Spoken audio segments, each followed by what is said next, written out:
Yep, here we go. Pankration Philosophy, episode 14. Made it another one, guys. Another one. Back, baby. Yeah.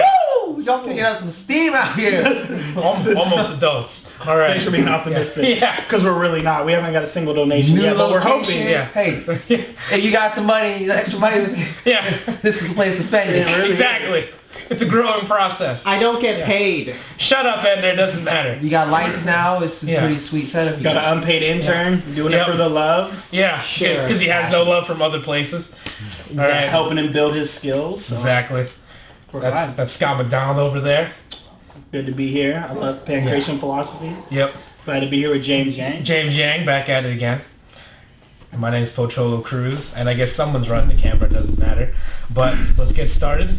All right. Ender. Yeah. Scott, you got a question? Yeah, so a lot's happened since our last podcast that we did. You had a fight that went really well. Was it second round rear naked choke? Mm-hmm. Yeah, again, just an amazing performance and much improved.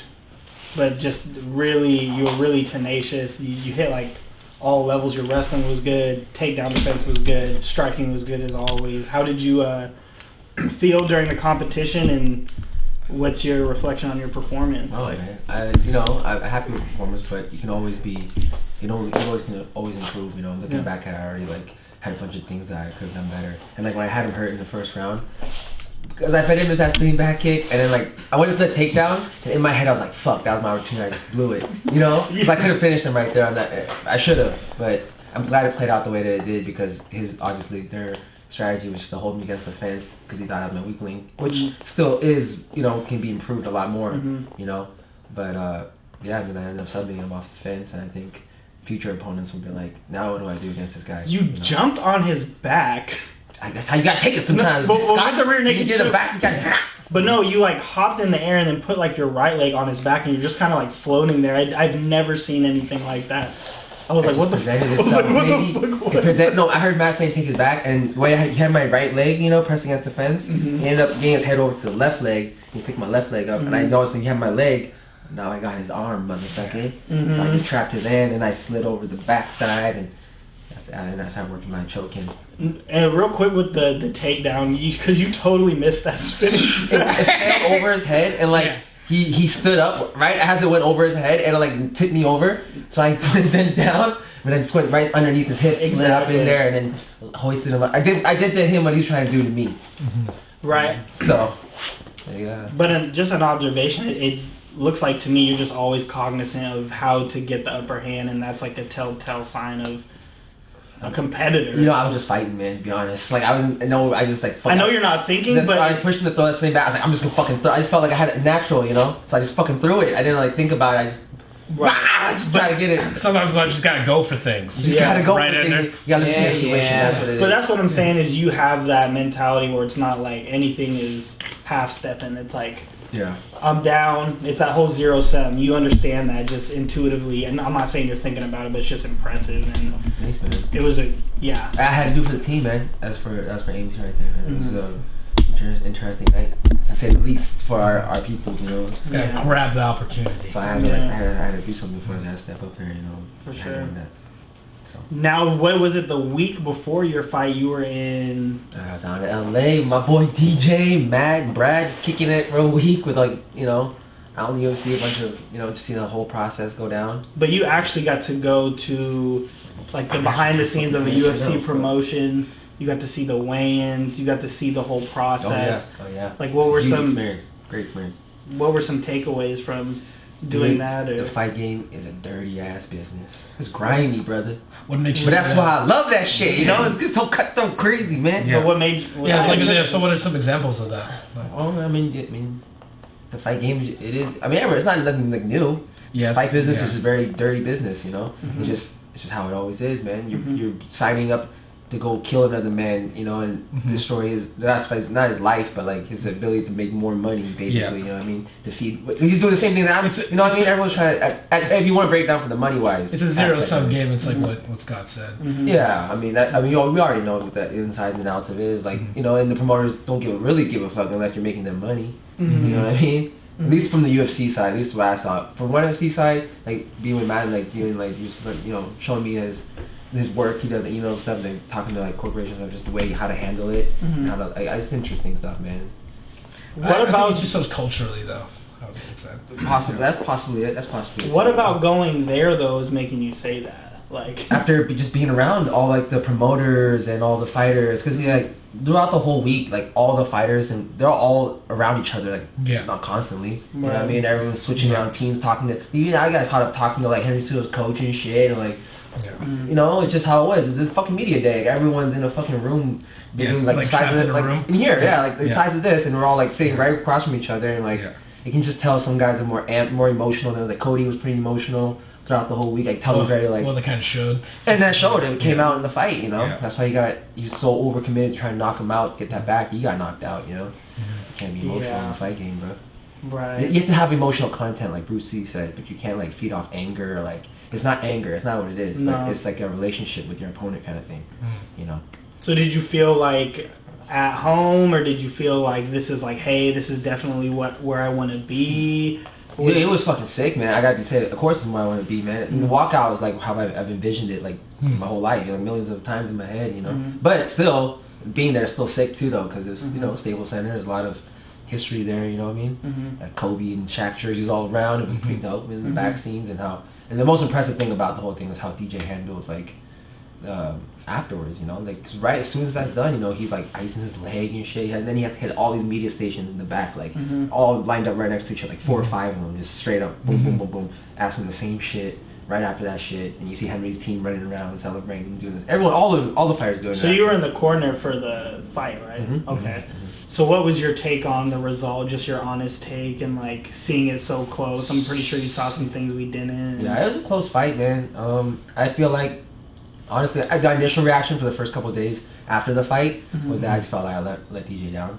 As a team and everything. I talked to Matt about it. It was like it was the whole team. Like it was the first camp that he never had Matt like actually on him. So you couldn't feel what it was like, But that was one thing. But we don't make excuses about it. I mean, it's a close fight. And, good shit to Henry, But how DJ handled it after was sick too, But you don't. So I didn't mean to cut you off. For me, like just trying to be objective. Well, I'm not going to be objective. I feel like what I watched during that fight was probably one of the worst things that happened for the sport in terms of championship fights. And that's what I mean by dirty business, man. I feel like they're wanting him out. If it was going to go to decision, he was going to get robbed. That's obviously what. I mean, I don't know how the judges can be affected with Dana and everything. Like how much he has them in their pocket, if that even happens, which I'm sure it does. But like as soon as the fight was over, Matt, Brad, and I were sitting down while DJ was doing his media thing. We looked at the stats, the fight stats of the strike counts, and it was like overwhelming, like 100 plus, 120 plus strikes to like 40. So I was like, yeah, all right. Yeah, because I know that this bullshit going on. The states are the ones who, what I've heard, they supply the judges. Yeah, so the state athletic commissions. So this is California State, right? Yeah, California State. But I feel like I feel crowd has a lot to do with it. I mean, but what we're looking at is, and also the people that actually judge. We're looking at a few landed strikes, and then like what, 2 out of 3, 2 out of 4 takedowns. I think it was 3 out of 11. Stuff like 11 of them or 15. I don't know how many, but it was a bunch, man. Yeah. And so that's what I mean by horrible precedents is that now I think, if you want to get a title shot, get it in California, get it in front of a panel of judges like that. Yeah. And then you can essentially do the bare minimum and then be labeled a champion. And that's just what was frustrating to me. Yeah, I feel like that can happen anywhere. But I feel like if it goes to decision, if you're fighting a champion, you have to beat the champ decisively. And he didn't. It was just like, you took him down. Would that happen in ONE FC with the judging criteria as you understand it? No. I think you get stalled. For stalling like that, you get points deducted, actually. Yeah, and the one who wins is the one who's trying to finish the fight. I mean, you gotta be active on the ground. If you're not passing guard or looking to submit or strike or do any damage, then that's considered stalling. Whether it's on the fence, on the ground, stand up. If you're not fighting and actually active, or just hanging got a guy in guard, just holding him in guard, that also is like, you'll get a point taken away for that. This is bullshit. That's not fighting, man. You're asking for the ref to come save you because lack of understanding of certain skills. Right. And a lot of these judges are like boxing judges, and it's frustrating to me because it's like, the UFC doesn't, when they come into a state, what I've heard is it's not like they supply the rules. It's whatever that commission. It's whatever the athletic commission has adopted. Yeah. And then whoever are the judges is whoever they've appointed. Actually, that's true because we did a meeting right before the ref that was reffing DJ's fight. I'm talking about the rules. They told us the rules, and it's different than how it normally is in Vegas. Like like the hand rule with knees and hamstring. It was like something different about it. And that's the thing about not having a universal rule set, and also, I think also not having a malleable rule set where there are rules and situations set in place that don't matter for fighting. I mean, as we know, like how people can play that game of putting their hand on there, how the 12-6 elbow rule, which really doesn't do anything. Still so fucking stupid. Yeah, and then as far as and a lot of things like how fouls are set. You can eye poke somebody, which could change the course of the fight, and then that you could not have just get a warning. Away. Just a warning. You can grab a fence. Really, do a lot of things and get groin shots. I mean, there's just a lot of there's a lot of, I guess, misalignment in terms of how things are settled. So that's just how I look at it. It's very it can be manipulated very easily. Yeah. So what were your first thoughts and even thoughts now about how DJ handled it all, and what did that teach you? Oh, dude, just nothing but inspiration and respect for him, man. I mean, come on, dude. I mean, I don't want to say stuff on camera about it, but I mean, it's different once we went back to our room, but up until all that point, he kept it, very just. You saw how he was, man. Just how a true champion is, man, and it's don't blame anyone else. He's like, I should. His first thing was say, I should have done more. I could have done more. I shouldn't rely so much on leg kicks and all that. But I thought he was chopping him up. He's fucking him up, dude, with them leg kicks. But you don't understand if you're watching a fight, you don't understand how painful a leg kick. You've never been kicked in the leg properly, You don't understand how that's damaging. And Henry afterwards was like, dude, yeah, his leg hurt. He's like, you caught my calf. And then the first round, he's like, doing his leg, his ankle was going all crazy. It looked like his ankle was messed up. He played the karate game. But, fair due to him, man. But how much price he's going to get for it, I don't know. Who knows? But if anyone in the UFC deserves a fucking rematch, if anyone, it's got to be DJ. He's the only flyweight champion defending more than any other champion. I mean, how can you not let him have a rematch? And I tell you why. Yeah, because it's a dirty business, y'all. It's a dirty fucking business. Do you think... well, I just want to open this up too. I think what this really comes down to as a central issue is there's just not a lot of fighter input in this promotion. It's pretty much non-existent. So what you have is the decisions the fighters make is subcontractors pretty much. These are the conditions, these are the terms, you agree by these terms. Oh yeah. If you disagree, it doesn't matter. And this is what Henry Cejudo's, sorry to cut you off, but this is what Henry Cejudo's coach told me about the contract for Henry's contract. He had to take a pay cut to take the fight. Because they're like, if you don't take a pay cut for this fight, you're not going to get to fight DJ again. They're like, I better take this opportunity and fight him. Right. And even think that's the negotiation tactics. That's one example of all the fighters have to go through shit like that. Those type of bully tactics of negotiating contracts, Right. And even think about the just the rules in general. Who's better suited to talk about or have a circle discussion about rules than fighters? I really don't know. Maybe coaches and things like that, but it seems like we're working backwards in the fight game, from negotiating pay to rules to packages after fighting. Look, I mean, you can have all these opinions about fighting and maybe think it's brutal or whatever. You heard my opinions, but I think if you're going to do it, you should at least have these protective mechanisms in place. And when I look at DJ, I look at someone who, in my opinion, has been disrespected as an employee for a number of years, hasn't been promoted, hasn't been highlighted, and it doesn't seem equal to me when you have someone like Conor McGregor who comes in, who is a fucking anomaly on a whole lot of levels. He changed the way people train, the way they act, and some of that's for the good, and some of that's the way they talk, the way they fucking talk, and some of that's for the worse, right? But definitely. I look at the way they look at dollies. It's dude, just be yourself, man. It's people try to be the reason why he's so successful is because he's being himself. He's staying true to himself. But now people are trying to do impersonations. Trying to be like him, trying to follow his model, but it's never going to sell because it's not authentic anymore, People get you can put a dog in a suit. Yeah, and that's but people get desensitized to that, all that fuck your mom, fuck all you, blah blah blah blah blah. It's not. People get sick of it over. Well, maybe that's the next question for you is, in a seemingly inauthentic age of MMA competition. How do you see yourself encountering all that shit? Just be myself, man. Just listen to my intuition, my inner voice, and that's it. Don't be like a sheep person, you know. You be like manipulating A sheeple. or try to like please. I don't know. Just don't be someone that you're not. That's it. So as long as I be myself, I'll be good. Well, that's what's led you to this point, hasn't it? Yeah, man. I mean, that's part of it. And then I have a great family and friends and teammates, of course. I mean, it's not like I just did it by myself. You know what I mean?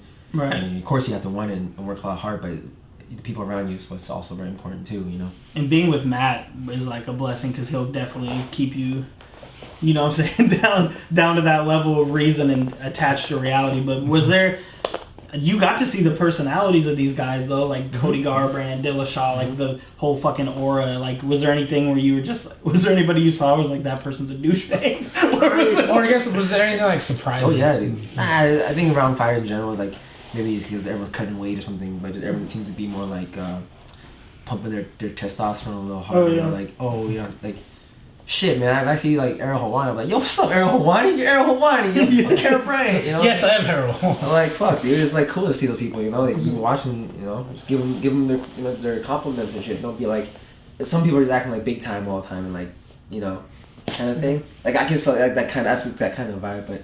Again, maybe, you know, just cutting weight. It's probably that collective tension, though. It's collective tension. I feel that like just in fights in general, just like when you feel that in the air when there's just a lot of tension around people and you can sense people's nerves. People get it out differently, you know. For sure. Yeah, for sure. Some people just get quiet and clam and like don't make eye contact and just like, you know, maybe it's anxiety or something. I don't know, but whatever. But the first day we got to LA to our hotel. We get there and we go like down the block to a Whole Foods. Yeah. And like within 10 minutes of just sitting down, get some food to eat for DJ, you know. Yeah. Fucking car comes coming through the intersection, almost takes the girl out. This lady just like screams like top of her lungs, and like just down the block. Just in LA. Yeah. Just in LA, and all these cop cars like following behind it, and then just down the block it crashed into like a parking garage. And we walked back there, we're like, and it was TJ Dillashaw. It was John Jones. Oh no, not again! Hey, is he coming back, dude? I heard there's rumors that he's coming back on the New Year's card or something. Like that. Oh yeah, because there's an empty slot right there, right? Yeah, yeah. Good for John Jones, man. So I saw offshoot. Speaking of John Jones, I saw this.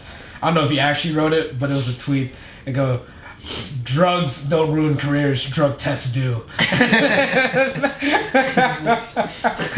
I mean, anyone knows. It's John Jones. Yeah. Bones knows. Anyway, what were you guys going to say? Yeah. I was going to ask about, so do you have a preference of where you want to go? I know like you're still working in your amateur career, but you're probably going to make the jump here soon. I feel like you are. You'll probably fight at Emerald Queen, and then you'll mop some people up there. But then in terms of 1FC versus UFC and your goals, like, do you have a preference? And I would love to go to 1FC, man, to be honest. But I would fight in UFC as well, you know. I like to do both if ever possible, but it all comes down to contracts and how, you know, I'll listen to Matt for that advice, you know, see what his opinions are, hear it out, and really think it over. Because, yeah, I'd love to fight for one, though. That company itself and how they present martial arts to the general public is, like, something I can get with, you know. That's something I fucks with, you know what I mean? It's like, you know, it's the right, showing you the right values of martial arts, not just, like, the fight part of it, you know what I mean? So. Yeah, because it seems like there is an appreciation in that promotion for martial arts. Because here it's just so like saturated with like the way we perceive, well, just entertainment too. Yeah. Like that's why Brock Lesnar can come in out of nowhere and they're just gonna fight with DC. But just last fight and has had questionable performances. Like, it all comes from the top down though. It's how management, it's how the people at the top, how they run things and what they're looking for. And yeah, but I'm willing to bet fucking money that 1FC, the way it's marketed, would not be successful here. Because culture, it's just not. And where's the shit talker? Where's the dig measuring contest? Yeah, but that's exactly what I'm saying. That's just how it is culturally. I mean, you would sell something different just in terms of like the majority of the Western market, or specifically the American market. That's just how it partakes of things. That's just what it likes. And I mean that's who's running the business. WME, Dana White, all that stuff.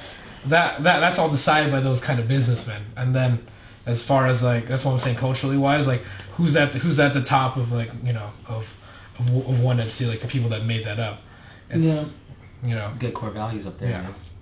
Chaudhry was a pretty good dude, man. Chaudhry was a former, you know, from literal rags of riches story, but from like poor, you know, poor Thai, doing Muay Thai, ended up going to Harvard and then moving his. Do you know about that story, Scott? Yeah, so pretty much he got to Harvard on a scholarship because he wrote a letter to Harvard how he's a poor Thai kid, and like the short story is that he ends up getting a full scholarship there. Awesome. He gets an MBA, moves his like whole. I think he had his mom and I think his brothers and sisters. So it's like I don't know five of them living in his single college dorm like there. Well, yeah, it's pretty crazy. Ended up going to Wall Street for a while and making some big bucks, man. Oh, fuck. And he called him up mad. He's like, hey, that's a lot of pot. Hey, I'm thinking about opening a gym in Singapore, man. Call you Ball MMA. You need me some advice about it? And he's like, oh yeah, sure. And he's like, gave him some advice, and he's like, didn't know who he was, and he looked him up who he was. Like, oh man, he called him back. He's like, hey man, forget what I just said. Just open that fucking shit. He's like, you shouldn't upscale so soon. He's like, because it's on top of a mall or something. He's like, start small and build it up. And he's like, he looked him up. Because he built it in Singapore, right? Yeah, but someone told him to and connected him. Then he looked up who he was. He's like, oh fuck, this guy's like, you know, mega rich. You know, like this guy. All right, just do it. And then that's how he made. Yeah, good friends. Yeah, and he probably he's a martial artist himself, you know. Yeah, he probably. But that's the thing. Being a martial artist yourself, you look at things differently. Just like what you're talking about in terms of fighter representation. You know, the people at the top making decisions for UFC, they're not fighters. Yeah. They don't know how it is. Mm-hmm. What they're doing is that they're money people. That's all they look at. Mm-hmm. That's all that matters to them at the end of the day. Mm-hmm. Exactly. The Bellator, man, M1's out there too. M1's doing things. Mm-hmm. You're telling me if you get. Their judging's pretty dirty too. I heard. Oh yeah, man. M1? You telling me in Russia? So like, that's the thing, you know. That's. I mean, how do you just see Putin? That's always been boxing is like that too, though. Yeah. Right? Yeah. Dirty judging. I guess just prevalent in the sport. It's a fact of life, and it's really. That's just how sports goes. It's unfortunate how you can destroy a person's entire career, or not destroy it, but hinder their career, or a huge chance of making money from 3 people that are judging something that they've never ever done in their life. You know? Right. They have no experience in it, so how the fuck can they be judging? That's pretty wild.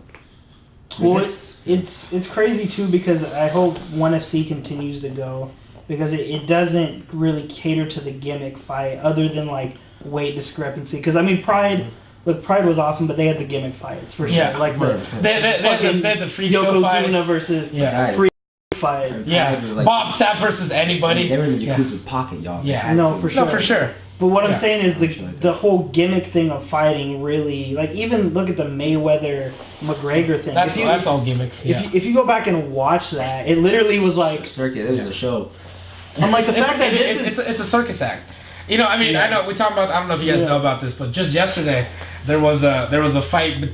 No, I know. 2 YouTubers. I was just about to bring it up. Those guys probably made way more money than anybody on the Paul UFC Logan roster. and Logan Paul and KSI. What's his brother? No, and his little brother fought too. Yeah, I don't know, something else. But it was a draw. I saw the highlights of it. Yeah, it ended up in a draw. Yeah, I know. They trained with Mayweather, and that's just where it gets relatively absurd for me. Yeah. What? No, but that's what it is. Really? No, but that's what it is. That's the circus. That's what people watch. My younger brother, who's 16, shout out to Jarek. But anyway, he told me about it. He watched it. And I was like, why would you watch that? This is a farce. Yeah. You know, that's what it is. But that's what the average person is gonna watch. You know, this is gonna be more compelling to see these YouTube personalities go at it than, you know, actual training. Like, there was a UFC fight night yesterday. Probably people don't know. You know? Gagey and Vic. Oh, no, I didn't Gagey. I saw Gagey. Gagey smoked him. Yeah. First round for knockout, yeah. It's pretty sick. That's just kind of what is concerning to me is that seems to be gaining steam. And I think the overlap between WWE gaining steam, like in terms of and then what happens? Circus fights or like freak show fights. Because let's take James. Baby. Yeah. Let's like take James as an example. I feel that's always been there though. But I feel like in a way it's heightened. Like even think about we're talking about like McGregor. Well, I mean, talking about CM Punk. and stuff like that. Yeah, well, yeah, but think about like CM Punk. think about the most like James wants to fight you, CM. think about the most outlandish or brash or like vocal fighter from like the 60s, 70s, and like let's think about their character. Let's think about like Ali or something. Okay. Like even Tyson too. They Ali weren't had a gimmick fight though. Yeah, he fought Inoki. Yeah. But those fights weren't occurring with they weren't regular. Now it's just like there's going to be a pro wrestler coming over. There's going to be this fight between YouTubers, and there's going to be all this money. There's going to be Soulja Boy is supposed to fight Chris Brown. Yeah, and you're just like, what the fuck? Chris is Brown happening? gonna lay those hands up. And people are willing to pay for that. And I think I would watch that. I'd watch. It comes down to this interconnectedness of like fucking social media and what gets likes, and it's the most outlandish, ridiculous thing. So like Wiz Khalifa versus CM Punk. Have you seen Wiz Khalifa? See what I'm saying? But yeah. No, but people will be. There's a chance that Wiz Khalifa, just no skill, could end up making more money than a James Yang. Just in a fight. He already is making more money than he's in fighting though. Yeah, that's pretty fucked up. Because can you go make money in rapping or something? Yeah. Hey! Why you gonna quash your dreams like that? Yeah, I'm just saying. His career. Shit out. Right? Yeah. That's the only reason. Quick diss track on his ass, man. Yeah. It's just like I feel like the bar's lower, and I don't think it should be. Yeah. But it's what happens when capital dictates like that, and entertainment and garbage entertainment is just ruining something that's so pure. What it's about is name recognition. Yeah, I feel too. I'm not sure if it's like, markets. It is the markets. Yeah. It's just what it is. And that's what happens when you're trying to make something more. Yeah, exactly. More money, more capital. What that needs is more eyes, and the people just have to gravitate towards what's popular. I mean, that's what it is. Because here's the thing. My dad brought this up. Yeah. Shout out to Big Jim. Yeah. My dad was like... AKA Nighthawk. Yeah. Nighthawk. Yeah, we'll tell you that story. He's like, I don't know. I didn't get the reference, but I feel it. My dad met my roommate, and my dad's super stoic. Like, it's not that dude. I was like, hey, Dad, this is Joseph. He's like, pleasure to meet you, Joseph. Call me Nighthawk. And then just walked away. And Joseph was like, do I call him that? I got my rep for Nighthawk. My dad was talking about how he goes... Look, with DJ, he's like, do you think his rise would be different if he had that mouth? If he was that brash? Like, if he was just kind of a punk? You know? And he said that I'm not saying what he said verbatim, but he hinted at that. And I was like, yeah, probably. And he's like, but I appreciate that DJ's not like that.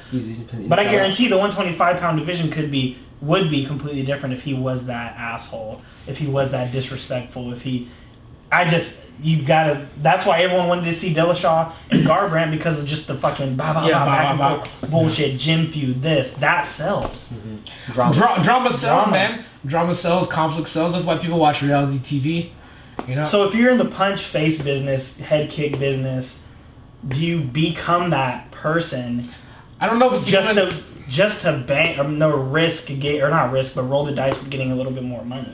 That's just what would you evoke? I feel it's like I feel it's evoking your persona in terms of getting it to the magnitude that will make people listen. I think that's just how it goes. Can you stay true? Is what I'm saying. Yeah, it's when you get what's gonna happen after the fight game. You be this known to be this asshole dickhead, and when you got kids looking up at you, like, oh, my dad's a fucking douche. I don't, you know. You don't want that, then. He had a family. You gotta think about that. Like, you think about your own family having to deal with that shit. Like, you know, your kids would get bullied at school about it or whatever. You know, you never know how that can trickle down into your rest of your.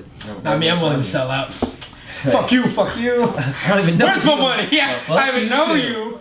You're cool. I hope bad things happen to you and only you. But because look at it. Let's be real for a second, right? Colby Covington. Yeah. The ultimate fucking troll. Yes. That guy is just a troll. Yes. He's like, I get the business model. Yeah. This is what it's gonna be. That's what it is, yeah. No, for sure, and that's definitely talked his way right into a motherfucking title shot. It was a calculated thing for sure. But yeah, Chael. Yeah. Chael, definitely. Chael, yeah. Yeah, but you gotta back it up, or you don't even know the guy that just shit talks and never could follow through, man. Yeah, because like no one remembers the guy who talked shit and then never did anything. Yeah, man. Yeah. That's pretty embarrassing, man. Yeah. But you got a good mouthpiece, man. You can talk himself into a job of, you know, being an analyst, you know, wherever he is on ESPN. Yeah. But like at the same time, you got your ass kicked a bunch of times, and I wouldn't be cool with that. I'd be like, Not that I want to be cool with it, just be like... He's got to live with that now. Yeah, he's live with that. Talking all that shit, and then that was the results. Is like... And I guess it comes down to like... what's fair? What type of compensation do you want to get? And if you're kind of like, this is why I like Darren Till, right? Okay. He doesn't care about the paycheck whatsoever. He's like, it's about my legacy. They're like, what about your family? He's like, it's not about my family. He's like, this is about my legacy as a fighter. Period. And I think for some reason, or not, I think for some reason I'm like, I respect that. If that's what this is, if this is that's who he is as a person. But that's what it should be about, though. More than money. Money will follow, you know. Opportunities will, different opportunities will come, but you gotta be worried about the actual fight part of it, you know. Well, you have to be worried about that, and you also have to be worried. But I think it's what you're kind of alluding to about staying true to yourself. But I think too, is people understand what's authentic. Right. You see through the bullshit quick. Everyone's smart about that, man. Yeah. I don't know, man. It just seems weird when I watch these guys talk shit. Like when I watch Colby talk shit, I feel like that's not that dude. No, but it's to evoke emotion. But I don't think that's entirely that person. But he believes it to an extent, like there, or he knows that's gonna evoke emotions from people. So it's like it's a very it's just like you said, it's to troll people. It's to ignite. Like why do people just think about why is he talking that way? He's talking that way to get people to feel something about what he talks about. Because if you're talking plain, if you're talking non-controversial, people wouldn't be listening to him. It's like why does guys like Alex Jones and pretty much every crazy person, they always have a crazy voice because that's how they get their message out. If they, because if no one's listening to them, that's how they die. That's how their message gets. That's why they have to say it. Yeah, Alex Jones had to ramp it up and get crazy on exactly. Get confused. Puffing that. Subscribe and like. Subscribe. Yeah, exactly. Like if we had if what we were doing, I don't know, we're just there chopping chickens. I'm not saying that. Dog. No, that's good. We're just saying on same way. We're the same way. We're just chicken in here. You're gonna fight us. Yeah. No, but have chicken bites. No, yeah. No, exactly. As we're doing the podcast. Just get a bunch of people from Chinatown. Hey, I can get my family. Like if we would definitely have a bunch of cockfights in this garage. Well, yeah. We're gonna Asian this up. Make a killing in here, y'all. Yeah. That's the future of fight games. Right? I just feel like it's gonna get worse in the fight game, man. And then robot chickens. Ender brought up a good point. He was like, some girl told him that fighting isn't a real career, and I said, well, she's kind of right, though. You know what I mean? It's risky. Yeah. Just in terms of that, but she banged you, so she's in the bad decisions. I feel like if you do this sport, if you're in this game, you should. It's your choice. You're gonna do whatever you want with it. You should be cultivating all that hard work towards something that's beneficial for a multitude of people, like Brian Ortega.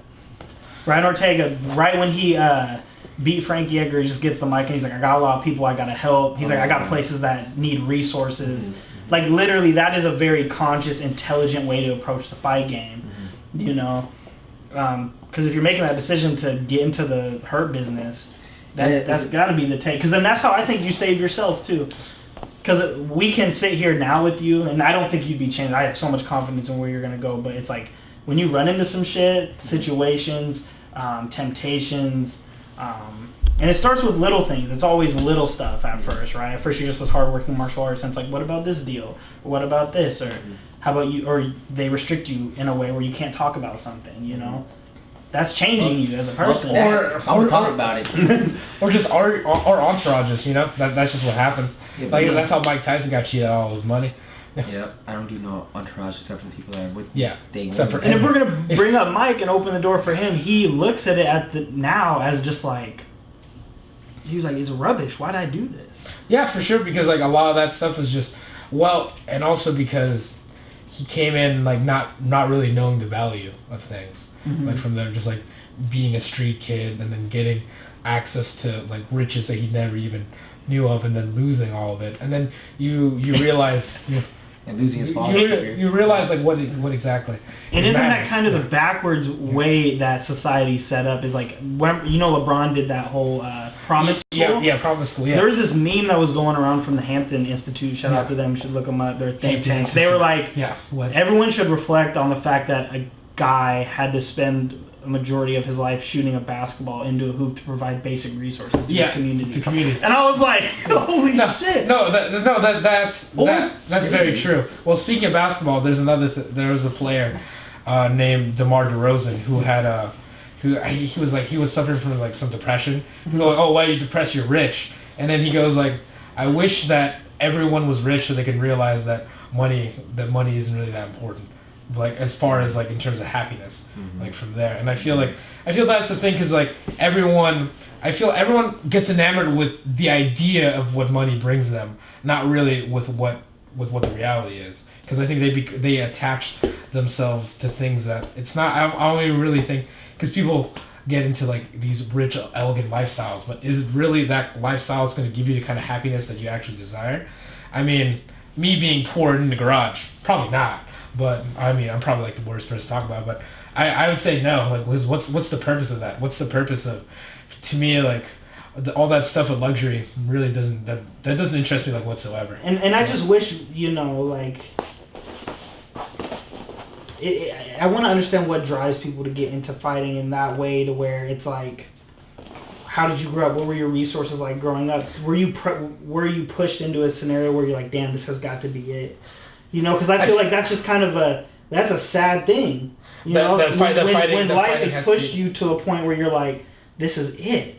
I got to do this. But I feel, and then that ends up being how you get resources. Yeah. Just basic shit. You're like, well, fuck, I need a roof over my head. Yeah. I need to go knock a man out. Yeah. Like, it's the same logic that goes through someone's mind who's like, fuck, I'm broke, I'm hungry, I don't have shit, I need to go sell these.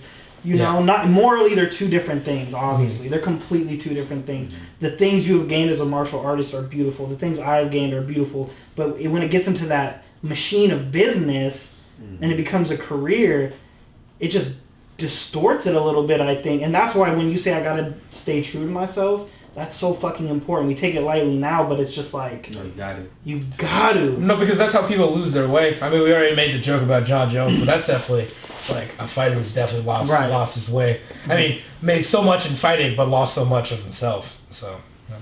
And he lost it all in fighting too, didn't he? He lose a lot of shit. Yeah. Man. That's a dark story right there, man. Yeah. You see him on 2020 one day.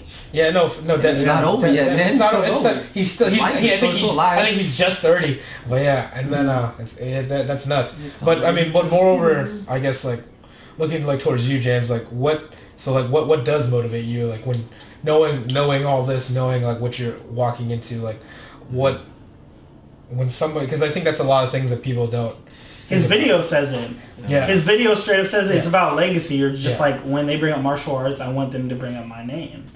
Bring Kung Fu back, y'all. And is that because you want to bring something new to martial arts? Or do you want to like go... It's been forgotten, but I'm just bringing myself to, presenting myself in the way what martial arts has done for me, and like how it sculpted me, and hopefully I can inspire others to follow just their dreams, their passion, their inner voice, the intuition. People too times in life they just doubt themselves, or like they give themselves like they just fight. They fight the voice. They fight, or they just don't stop listening to it. Stop listening to it, and they get numb to it, and once it's gone, it's gone. I know, and that's what's so fucking inspiring about you, bro. Is like I remember you told me. I'll never forget this story because I think about it quite often. Did you work at FedEx? UPS. You worked at UPS. Yeah. And you were like, fuck that shit. But this just speaks to who you are, how inspirational. Or you were moving boxes or something, and you were just like, I can't fucking do this. You're like, this is killing me. Yeah.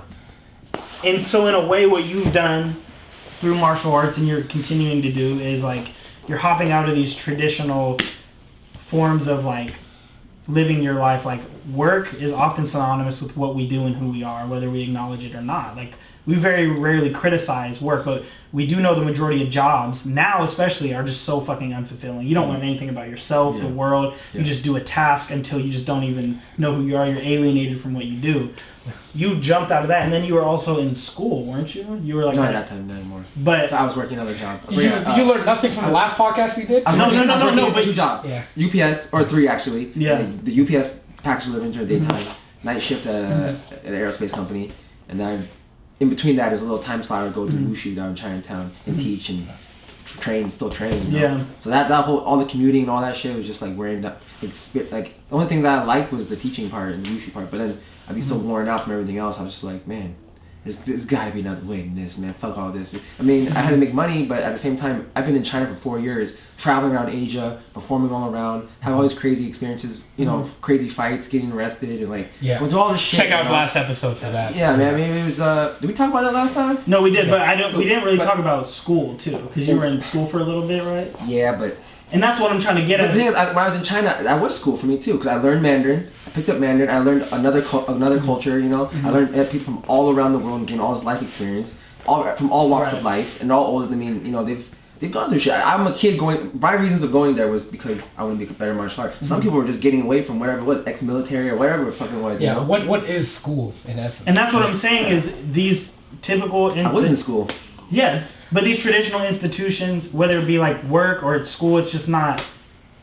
For a lot of us, I feel like it's not giving us what we're after. Right? Well, but I also feel a lot of people are in there because they feel they have to, and they don't know what they're there for or what they're getting out of it. It's a very listless lifestyle, and they don't know what their purpose is. And for you, I think your martial arts journey is more about self-discovery. That's what it's about, man. Self-discovery, but then also community building.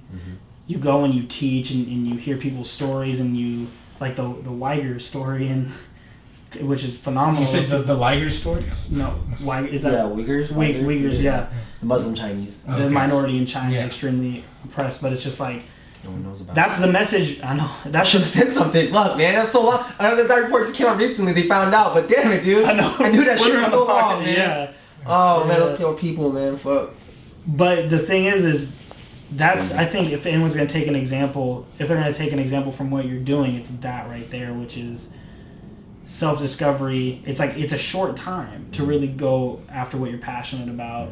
And also, it's hard for a lot of people, I feel like, to follow their passion because there's these messages that we're told you have to work in a certain way, you have to labor in a certain way, you have to have a qualification, you have to have this, and there's all these chains that society puts on us as workers and people, and it's just like, to defy that is courageous, and it's what you're doing. It's just that there's supposed to be like a life.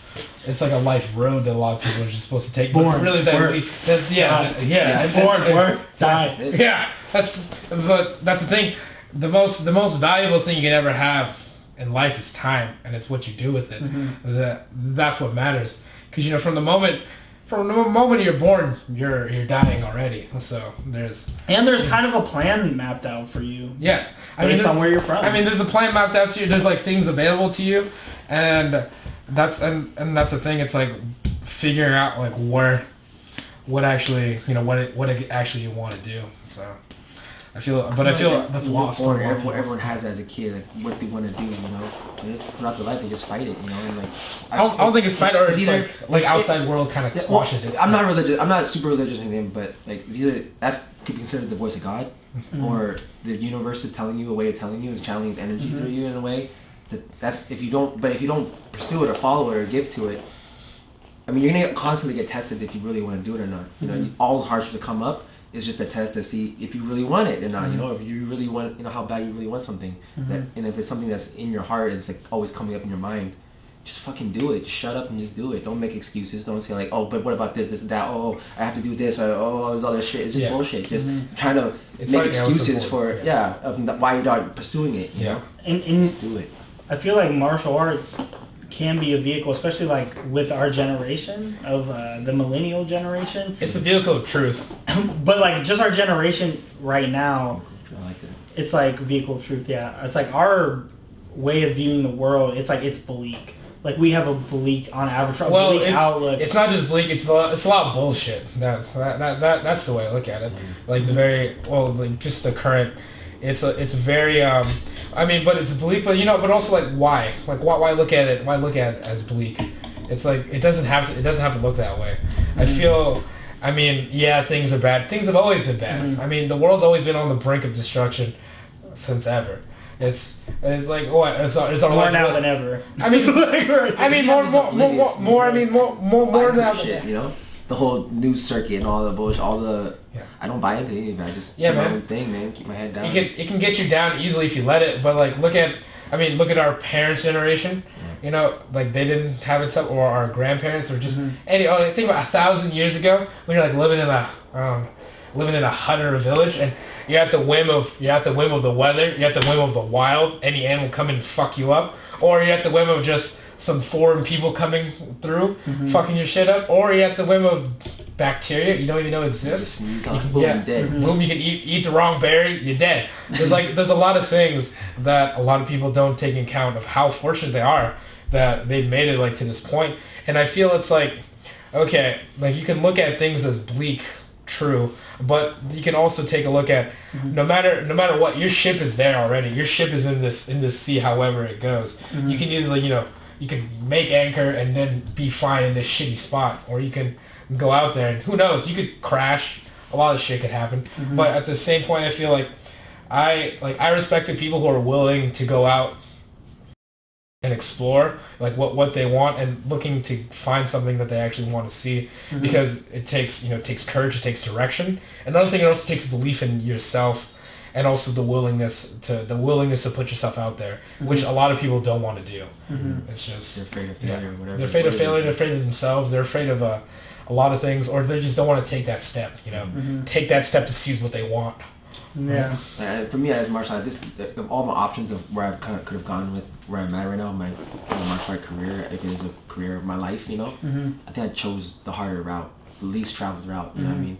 The path less traveled. Yeah, I mean, but of course I'm making my own way. But across the boards, like if I had to do like stage performing or film industry or anything like that, I think the fight game is probably the harder route, you know what I mean, to go through. It's not like a direct route. It's not a direct route. Yeah. It's very uncertain. I mean, all those are, but this is why I'm doing it. It's a very perilous sea of water for going back to this, but yeah. I'm going out there, man. No life vest. Fuck it. Yeah, no life vest. Let's go. Like you're going that way. No one's ever going that way. Why are you going that way? Maybe some island over there. Right. Yeah, I guess it's for like.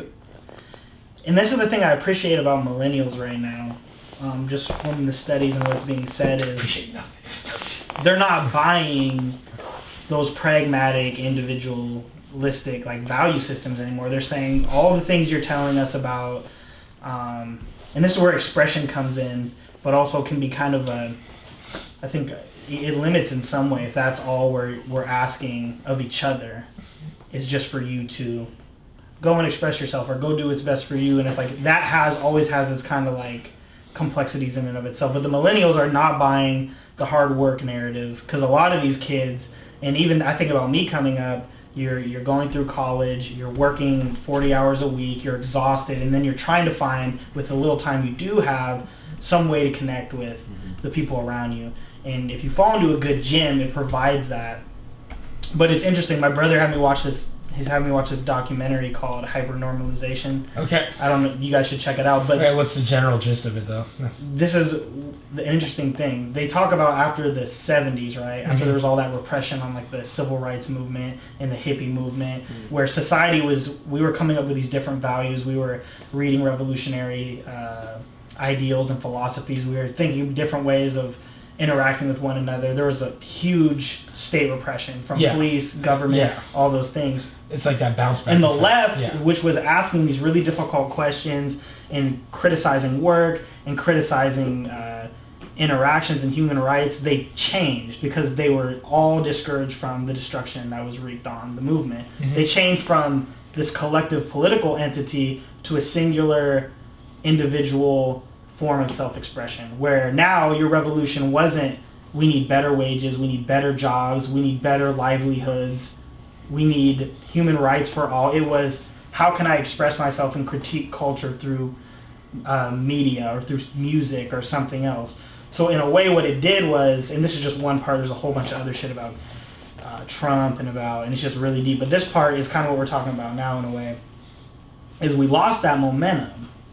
And what I see in martial arts is, especially MMA and the really conscious people participate in it, is a vehicle for social change, for self-defense, for empowerment, for new vehicles of change, not just within the self, but within broader society. And it's like pushing people towards that is one thing, especially within the sport of martial arts, because it is super individualistic. That's why I don't think a union will be possible within the UFC, because it's so easy to drive a wedge between you and the other fighter. Although when you step back and look at it from like a 30,000 foot view, you're able to see like, damn, we are essentially doing the same thing.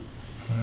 And if we're able to band together, even though I might have to beat your ass on a pay-per-view, we can secure some livelihood. So, and it's like, I know Bruce Lee has his philosophies about the individual and, you know, self-actualization, and he was a philosophy major at UW. Yeah.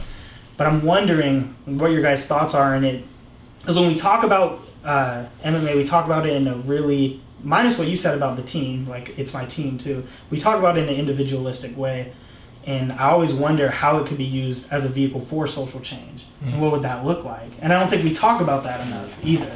We're just like, okay, we have a team, we have this activity. I think these fighters get this attention, right? They get into a spotlight situation. They have now their voice can be heard, and like I was just squandering it. You know, they're using it for the wrong reasons. You know what I mean? They're not trying to put out better messages. I mean, some guys are, but again, some people are just all about the money. Which is, if you're in the fight game for just the money, you should do something else, because it's not gonna there's a lot better ways to get money. Yeah, I mean, if that's the only thing you're looking for. That's what you're looking for. You're in there for the wrong reasons. You know what I mean? And it will get you eventually, you know. It will only go take you so far. Because once you get the money, then what? Are you motivated to train more? No, probably not. And you probably end up getting your ass kicked and get, you know what I mean? Eventually you're going to get caught up with that shit. Yeah. That lifestyle. There's got to be more inward drive into you other than just gaining. Yeah. It's a very materialistic, fake type of gain, you know. If you get, you achieve something like that, it's fleeting, you know. It's not for you as a person. It's not like something you can build on, really. You know what I mean? But shit, a little bit of money ain't gonna hurt nobody. No, for sure. Yeah, I mean, I'll get back right to me right away. But like, it's for sure. I mean, money's a driving factor, but it's not the only factor. But in the documentary, do you guys know who Jane Fonda is? She's like this old school, like yes, I know Jane Fonda. Yeah, of course. I know Jane. Bro, Fonda. in the documentary, it literally has this moment where it's like Jane Fonda got tired of socialism. She thought changing society was too hard. And then it shows her doing fucking aerobics. Yeah, and they're like, you can't change society, but you can change your body. Yeah. And I thought that was an interesting shift in like the collective psyche that we have, is all our fucking self-help stuff, all our like positive thinking, which has its usefulness. I feel like it's another wedge. Yeah. Versus like, okay, like another wedge in terms of what? In terms of let me stopping explain. Social change. This is literally what I think about martial arts, and you know I'm gonna be out there with my theories. It's philosophy, so for sure, you can knock it down. You can be like, that's bullshit. It doesn't make sense. But when I think about martial arts, I'm like, we have all these issues with policing and all these things. It's a problem, and I look at like people who are empowered, can defend themselves. I'm like, why isn't there discussion about teaching citizens in underprivileged areas martial arts so they can defend themselves about whatever crime, against whatever crimes going on, but also take back their communities from any type of thing like that? What? That's pretty funny you say that, because that's what martial arts was made. Exactly. In the beginning. Self-defense. Yeah. And it's political too. It's not just like, okay, now I got my hands, I got my shit right. It's like, it can go out, it can be extended out and be used in a more robust, more powerful way. I don't hear anyone talking about that, or maybe they are and I'm just not aware of it, but that's where I'm at. That's what Jane Fonda's in. Jane Fonda's jiu-jitsu. But no, but it was funny because it wasn't even about her political stance anymore. It's just like about being healthy and doing your workouts, and no longer are you challenged to criticize what's going on in the world or even where you're living. But I think that's might be a powerful thing, because if you can change yourself, it's true. I mean, that's the beginning part, because you don't go out looking to change the world. You're supposed to look out. You know, what's that thing Gandhi said? Like, if you want to change the world, look into the change you can do to yourself. And I think if you look at that, that's that's understanding the community of the village. You know, like understand that it's not you're not just alone. That you yourself affect a lot of people. Like around. I feel like a lot of people are trying to like boss other people around, don't have a good understanding of themselves, and that's a big problem too in society. Is that they never been to that point where they've like through hard exercise or whatever, where they've been pushed to a brink of like where they want to give up, and then they don't give up and they push through it and they become some more out of it from that kind of experience. Those are the kind of people you want to have that are like helping community, not these people who have never dealt with that kind of that type of hardship or in overcoming anything like that. Right. Yeah, well, what obstacles have they tried to do? And then and then they're what did trying they do? to Go to talk school people for it? down and stuff, you know what I mean? TKO, baby! The Kool-Aid Man, what's up, brother? Oh, hey. Oh, that was it. That's short lived. What was that homeless guy doing? Come on, come on, bro. All right. He's too good for pankration yeah, philosophy. too good. But yeah, I don't know what that would look like. That becomes his catchphrase, but continue. Yeah. You know what that would look like, the vehicle of change? Yeah. Well, in terms of broader social change, instead of individual change? I look at even like, that's what I wanted to ask you. I remember now. Yeah. You need to tell me about, you guys need to talk about your training and interactions with police. And that you guys need to talk about that. Yeah. What are some insights? What are some, because you guys are experiencing, and these are the guys that are going. I didn't think your podcast was going to be, but it's just going, it's flowing. These are the guys that are going out into communities and engaging people. Yeah. What are your thoughts on that, and like kind of your experiences with training police officers or interacting with them? Like, what is, you don't look impressed? And I'm not impressed.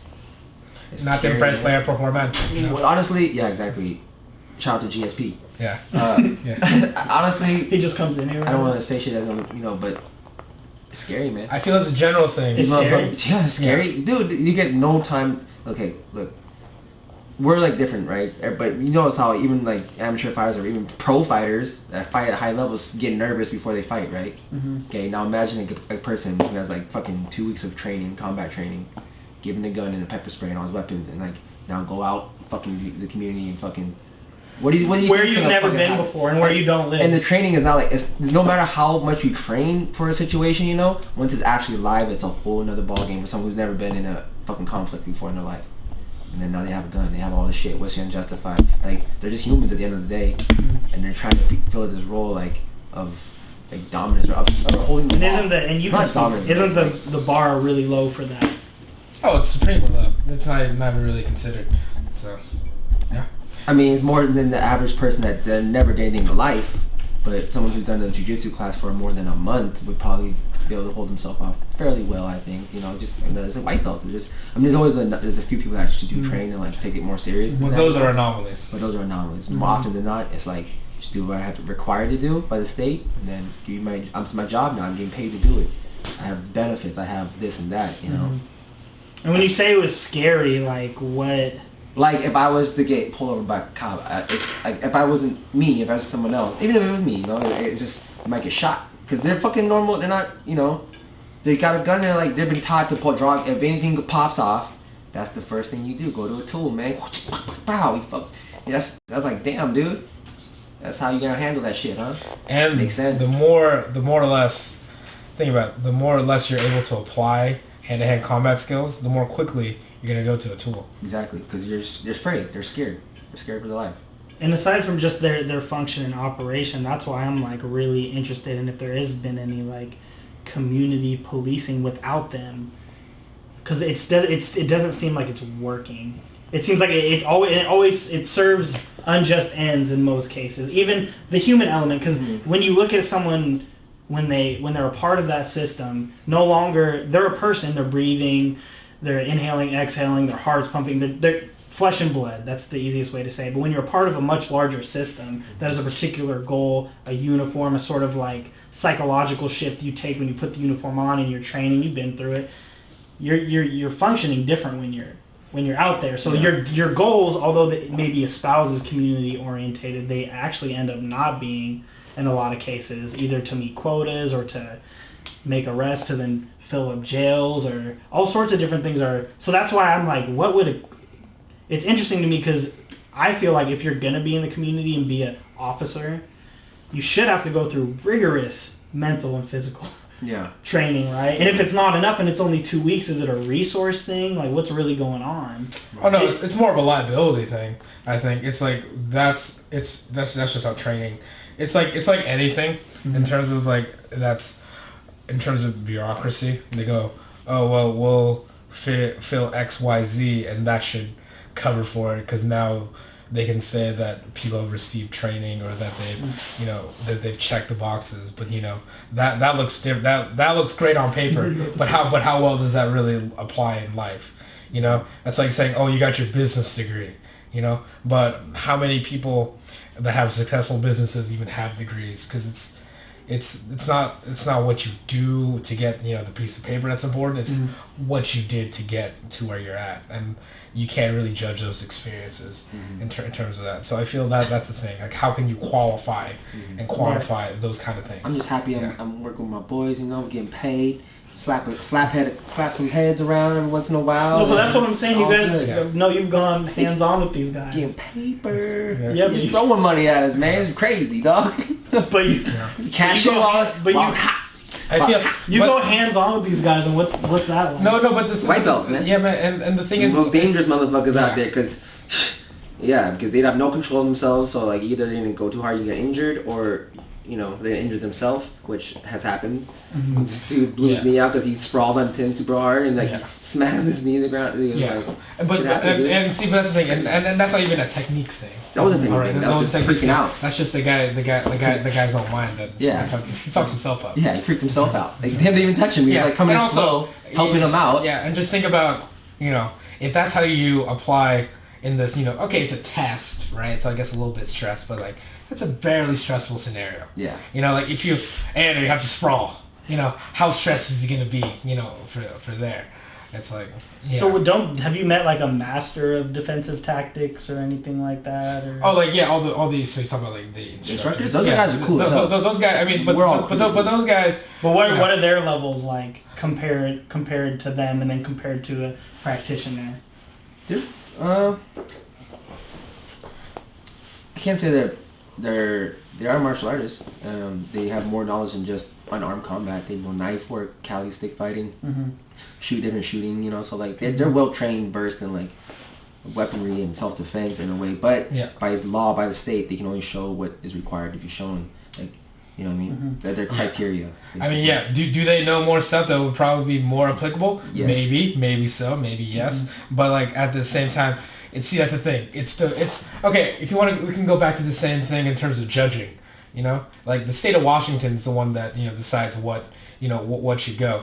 So isn't it weird that the people in charge of, you know, deciding what defensive tactics or what kind of training people should receive are the ones who never really know what it is to be put in a position or to know what it requires. So that's kind of messed up, right? So now, I mean, once again, now someone's livelihood is in the hands of somebody who never has to deal with the consequences of it. So. And probably, in almost all cases, never deals with the consequences. Yeah. No matter how egregious. And then, but at the same time, there's some wild motherfuckers out there, man. I aided in an arrest like just a couple months ago. With Josh and John, man, when they were still up here at the PCC parking lot, you know, and those cops were cool as hell because we fucking took this guy that was cracked out or on PCP or some shit or something. And fucking took him out. We helped with the arrest and everything, you know. What was the guy doing? He ran up on Josh. Did I even tell you about this? No. So it was when the twins were like, what, a month ago or something like that. So when the twins were leaving, you know, and it was after sparring day on Saturday, and I was like, okay, I'll take you guys out to go eat. Because they were leaving, yeah. And they're leaving the next day or whatever, so I would take them out and have a, you know, goodbye lunch kind of thing. And then, so this is like next to Google in Kirkland, PCC parking lot, yeah. It's like the safest place you would never expect this shit to happen, yeah? So I'm in the Teriyaki Madness, you know how it's like a glass wall? And I see Josh and John pull up. And he gets out of the fucking car, and they're walking to me. And all of a sudden, this dude just comes out, right? The PT, physical therapy place. He comes walking out that underneath there. He's dressed in like all black clothes, a hoodie, and like black, a little Asian, skinny Asian dude. The little like goatee thing or whatever. And he comes walking out, and he's like, the way his body mechanics and his posture, I was like, okay, either he's about to fight Josh, or he knows them, he's just fucking around, you know? The next thing I know, he's like swinging at fucking John, and John's like sliding back, like, oh shit, like they're just fucking throwing hands at him.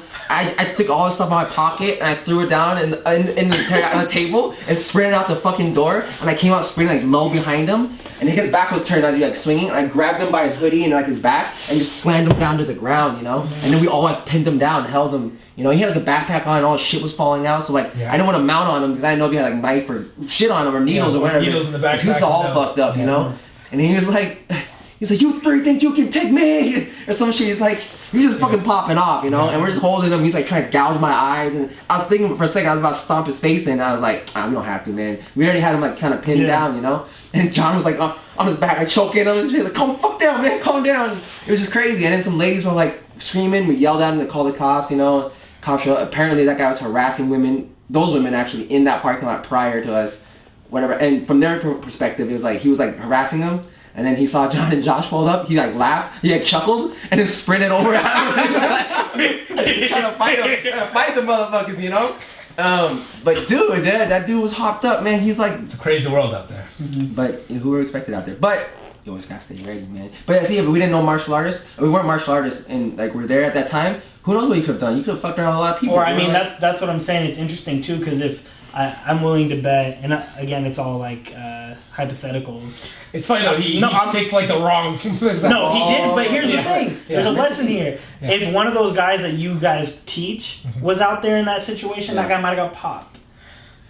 What do you mean? The guy that's freaking out? Oh yeah. Oh yeah. No, but I'm just saying it's because of the training. It's like they're trained to equalize the threat and not always use the best practices or the most reasonable method, which is what. Which you guys didn't know what he had. Yeah. You guys didn't know what he had. One if one of you guys had a gun and popped them, it's like, okay. What if he popped one of us? Like, we don't know. But you didn't. Yeah, but you made the right decision. Yeah, I think so. And so that's just why it's like, it's interesting to me that it's...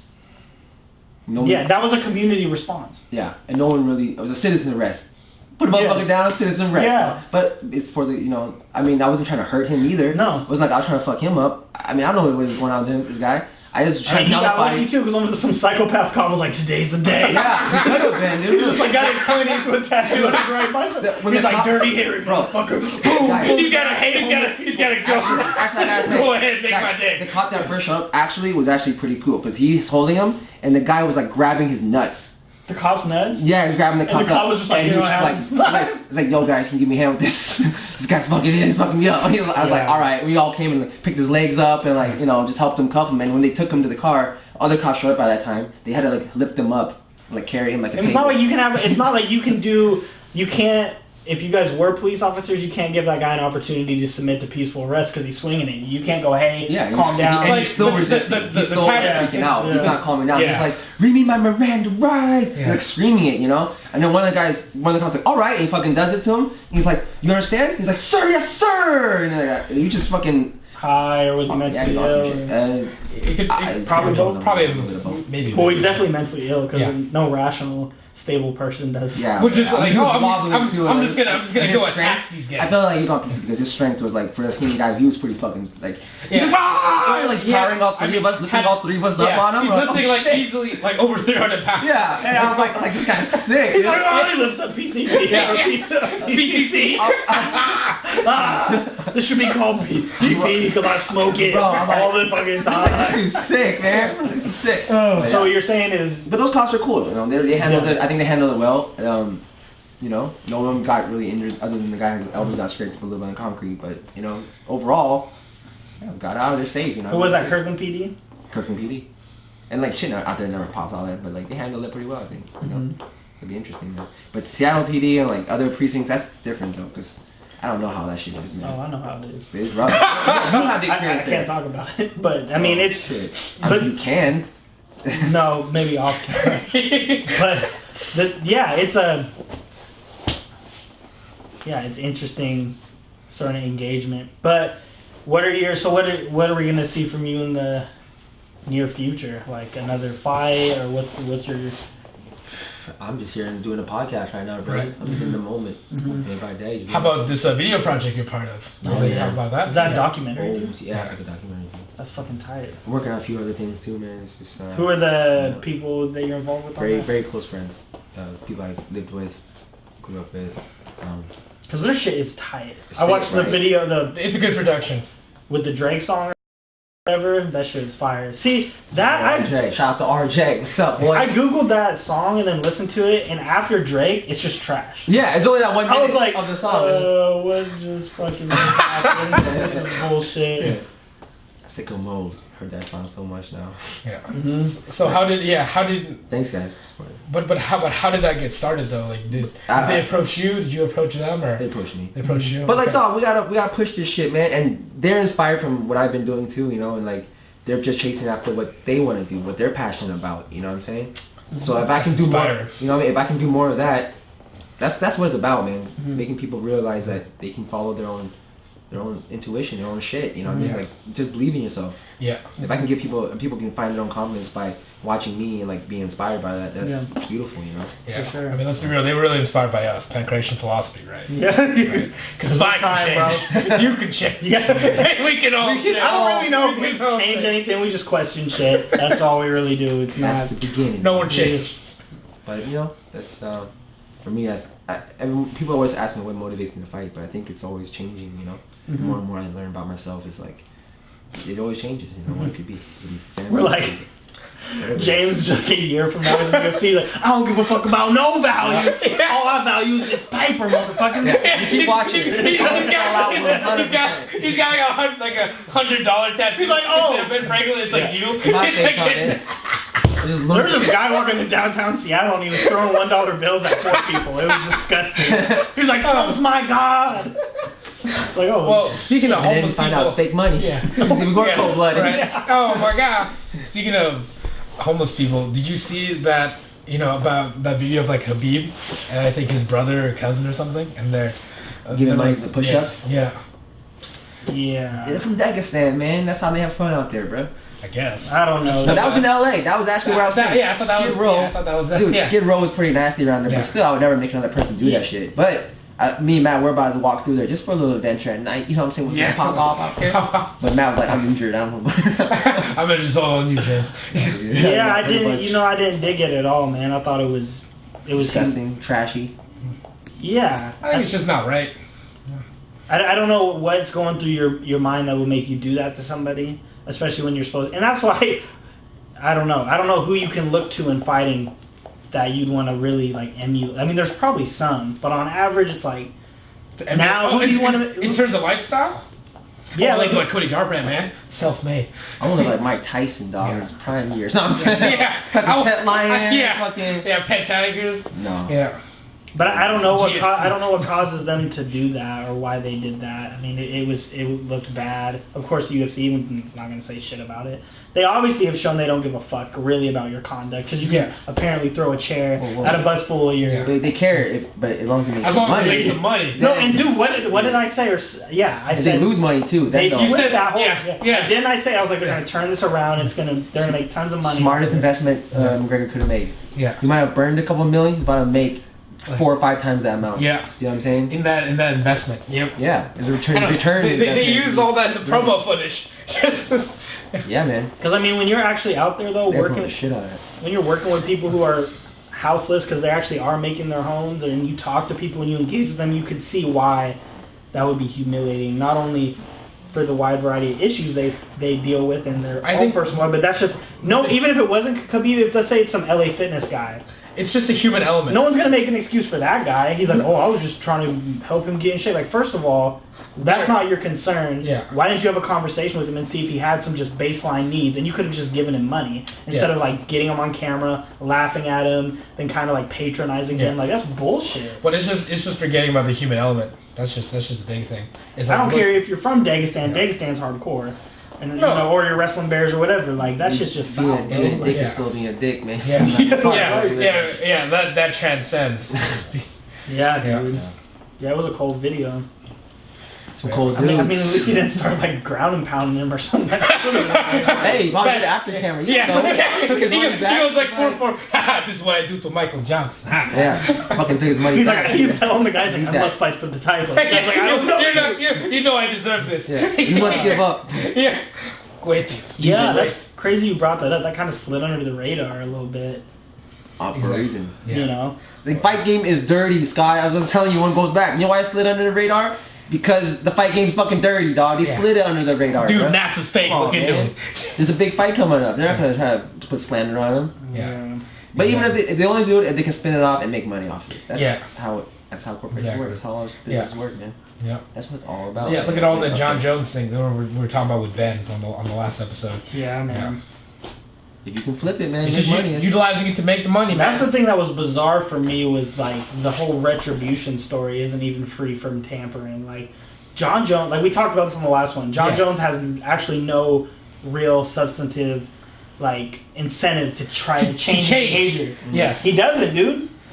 Yeah. Period. They're like, oh no, yeah, you can fuck up and have a relapse, and you'll make money off of that. It'll be a redemption story. Yeah, no, and for on the that motherfucking title. Exactly, and on that same token, why does Conor McGregor have to change? Either, if anything, he's just shown that his actions are an incentive for him to be even more radical. Or radical. Let's see what happens after this fight. Yeah. At the end of the day, are we gonna make predictions right now? At the end of the day, after all the shit talk, all your he's gonna win by a dollar. If you're not out there winning, if you're not out there putting on performances, it doesn't fucking matter what you're saying. Well, you have to back some shit up. You have to win to be in. Oh, this is how to be in. Yeah, it's not like a guy with a couple. Or demonstrate your skills in a way that is compelling. That's where the inspiration comes. Like someone who's like, they can sway the masses. That can that can be very empowering to people. Seeing two guys that are like putting the whole battle of the wills, their hearts on the line, fighting for just like in Rocky IV. I mean, as bad as it sounds, when you're actually in that kind of fight too, I think something comes out other than brain damage. Or damage in general. It's the skill. I get it. It's the skill, but it's also the spirit. The spirit to persevere. To persevere through the hardness of it, and just grit and bite down your gum shield and just go. And you got to give it up for Conor, regardless of your thoughts on what he's doing. This is not a good fight for him. No. He's fucking taking it, man. And it's not a good fight. He might get Russell fucked. True, but he might get Sambo fucked. He might sleep him in the first round with the left. Or a spinning heel kick. Yeah. I'm saying Conor second. I'm saying Conor second round KO. Straight left. What if he subs Khabib? He goes up flying triangles Khabib. No, I ain't playing, dog. What if he just fucking rips into a knee bar, fucking rips his leg off? If he goes for a knee bar against Khabib, that's the worst move ever. He's gonna get stuck on bottom. What if he wins though? I thought he's going to hit it on the islands. I would not want to be on bottom. That's real terror. Here's the thing though, Khabib to cross the distance and to get it in on Conor is gonna be a lot harder than people are giving credit for. Like everyone's thinking he's gonna walk in and just grab him and manhandle him and shit. Dog, his footwork, his angles, he's gonna move off and snap you with a strike, and he's not gonna see where it's coming because he flinches. We watched his last fight. He flinches to strikes against Alaquinta. He's like, this is not good defense, dog. When your eyes are closed, you're not looking. You gotta be even when the shit's flying. You gotta be calm in there, like see everything. But that's not him. That's not his fight style. But he didn't do that against Barboza. Yeah, he did it against Barboza, but still though, Conor is still. You have to. I mean, forget all the talk. Like his actual skills, one of the best counter punches in the game. In MMA for sure. Ever. And he's gonna be. I think. People also underestimate the shit talking because look, what I love attention that's gonna get too. That's what Conor did to Aldo, and it's like it was beautiful. He just like fucking harassed him, shit out for years. No, like Aldo's in the back. I remember one of the clips. He's like putting his like suit on, and then fucking Conor's like faces in the window, and he has the belt. And he's like This is mine. He's like, come take it. Come take it. Yeah. And then he's like, Ontario. Like, what does that mean? He's like, it means pussy. Just like, God, the guy does not stop. Well, he's starting to do that to Khabib already. Like, have you seen that? Like, where it hurts, man. Get in his head. That's the fight game, dog. See, that's the fucking... and that's the interesting part is just that back and forth battle. And I don't know how Khabib's gonna... Well, Khabib's kind of a gangster, though, bro. Yeah, again, I guess we'll see. But he's never had an opponent talk to him. It's a very compelling matchup. But the thing is with him is like we don't understand all the media he's gonna get now in the next months leading up to this. He's never had that before. Yep. So who knows how he's gonna handle that shit and how exhausting that can be. Because just with DJ doing all the media tour shit, like during that fight week, it's like that's gonna wear a lot of fucking shit to do, man. His schedule is so fucking packed. I can only imagine on a Conor card fighting Conor how much busier they're. Here's the other thing though too to think about. Shows. Where Khabib is from, it's like his outlook on life is so much different. Very little, I would think, would rattle that guy. Dagestan has been in war for generations. Like it's right next. It's in the Caucasus region. It's right next to Chechnya. It's constant conflict. Like if you're not doing what Khabib's doing in Dagestan, like you're either a part of like the Mujahideen, which are the radical Islamic fighters, or you're like doing some sort of criminal activity. Yeah. That's it. There's nothing there. So he's growing up around bombs going off, like conflicts. He's growing up around essentially some terrorist groups, some freedom fighters, and those are his options. So in terms of some Irish asshole just talking shit, I mean, I don't know. I feel like he's just gonna be like, nah. I mean, in Ireland too, don't you know what I mean? Yeah, but also not like Vegas. And also, No, but true, but also... the but, NRA, sorry. Yeah. No, but there's something about Jose Aldo, too, but looking at that, like, he grew up in the favelas. Yeah. Dirt poor, got pushed into a barbecue pit when he was 10. Yeah. But the thing is, like, what it comes down to is the skills and who can keep their mind and emotions under control. Jose Aldo came in so emotional that he fucked up. He threw a 2-3 and just... But with his chin out, just like Cody Garbrandt, you know, like, put everything into it, but, like, no... Self-made. Damn. Dude. Horrible Did you get to watch, like... Just imagine him going into the fucking tattoo parlor. Hey, man. Hey, man. That's a sick tattoo idea, man. Look at this. Self-made. A diamond in my neck with a self-made across. Yes. Dude, isn't this the journey? The crazy thing is dude. The crazy thing is fucking Cody Garbrandt will probably try to fight all of us for talking shit. Yeah, I hope so. I hope Cody was watching. Get paper, you know? He's like, these fucking losers on Pankration philosophy talking shit about me. It's like some guy, Scott McDonald, some scrub, Pocholo, some amateurs. It's like, alright, dude. Yeah, I'm like, don't let me call Bill Shaw. Some guy named Ender who apparently Ender Garbrandt comes on and fights Ender. We're like, yeah, Ender wrote this. Yeah, man. Yeah. Cody, if you're watching this, Ender thinks you're a punk bitch. And on that note, Ender will slice him up. Don't worry about it. With the dragon. But yeah, it's gonna be a huge fight, and it's like I'm torn. It's like fuck. Part of me doesn't want to support it, but the other part is like I want to see the outcome. Yeah, for sure. You want to see the collision. Yes. Just like we want to see the outcome of James Yang. Thank you. Yeah, for sure. Well, our producer's telling us it's time for him, start working on his push-ups because he's gonna beat up that bitch Garbrandt. That's right, Cody. Anyway, so thank you for your time, James, as always. Yeah. Thank you, bro. We wish you the best of luck, man. For sure. We're all pulling for you at the gym and on this podcast. We're pulling for you. Pulling for you. Congratulations on everything, all the opportunities and amazing performances. Don't forget about us, especially once Ender is in the hospital. I'm big time in all of y'all. I don't know. I don't know none of y'all. I'm like, here's a Pankration philosophy sticker.